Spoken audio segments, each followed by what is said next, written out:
2025-এর IPL এই কাটতে পারে আরসিবির ট্রফি জয়ের খরা। প্রতি বছরই ওরকম মনে হয়, নতুন কিছু শোনাও না। শেষ 17 বছরে রয়্যাল চ্যালেঞ্জার্স ব্যাঙ্গালোর যা যা টিম বানিয়েছে তার তুলনায় সবচেয়ে বেস্ট ব্যালেন্স রয়েছে এই বছরের টিমে। হ্যাঁ, শুরু করা যাক বোলিং অ্যাটাক দিয়ে। প্রথমেই ভুবনেশ্বর কুমার, জস হ্যাজেলউড, ইয়াস দায়ালের পেস বোলিংয়ের সাথে ক্রুনাল পান্ডিয়ার মারাত্মক ইকোনমিক্যাল বোলিংয়ের অভিজ্ঞতা।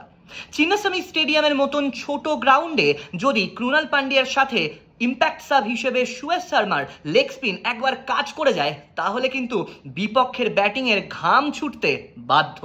ঠিক তেমনই জেকব বেথেল, টিম ডেভিডের মতন অলরাউন্ডার এই দলের ভারসাম্যকে আরও বাড়িয়ে দিয়েছে।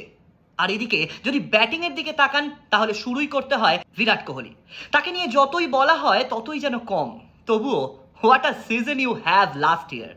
ফিল সল্টের সাথে বিরাট কোহলির ওপেনিং জুটি কাজ করে গেলে কিন্তু বিপক্ষ দল যত বড়ই হোক না কেন তাদের রাতের ঘুম উড়তে বাধ্য।